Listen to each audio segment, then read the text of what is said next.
तानंग येथे रात्री ओढ्याच्या पाण्यात वाहून गेलेला वृद्ध अडकला झाडास 2.5 ते 3 तासाने आयुष्य हेल्पलाईन टीमने वृद्धास केले रेस्क्यू। मिरज तालुक्यातील पूर्व भागात 24 सप्टेंबर रोजी मुसळधार पावसाने चांगलेच झोडपले। या पावसामुळे अनेक ठिकाणी ओढ्यांना मोठ्या प्रमाणात पाणी आले होते।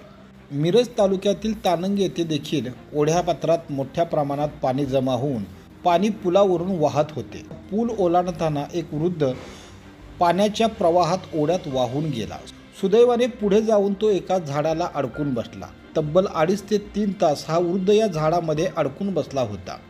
MIDCचे पोलीस गव्हाणे यांनी याची माहिती आयुष्य हेल्पलाईन टीमला दिली असता तात्काळ आयुष्य हेल्पलाईन टीम रुग्णवाहिकेसह घटनास्थळी दाखल झाले।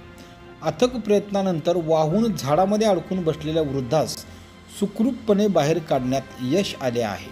माझा विजय मोरप्पा कानडे माझे सरपंचचा मुलगा आहे, ऐकून घ्या। आणि मी लोकांना शिकायला गेलो इकडं तिकडं आणायला, त्यामुळं मी त्यांना धोका सांभाळायला गेलो कारण माझा धोका झाला असा माझा एक विषय।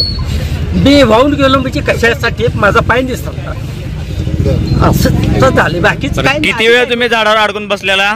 झाडात मी तिकडे वाड्यात नाही गेलो, ते बुडका धरलो। बर, बुडका धरून मी झाडावर बसलो। किती वेळ बसलेला? मी किती 2 तास का 3 तास? 2 तास 2-2.5 तास झाडावर बसलो मी। कसं आहे तो आता पतंगराव कदमाचं पोरग माहिती आहे शिव, मी झाडावर बसलो होतो का नाही। बर, मला कोण वाचवायला लवकर आलेलं नाहीत, बर, एकटाच बसलो होतो। बर, जे आले लोक त्यांनी तुम्ही बाहेर काढला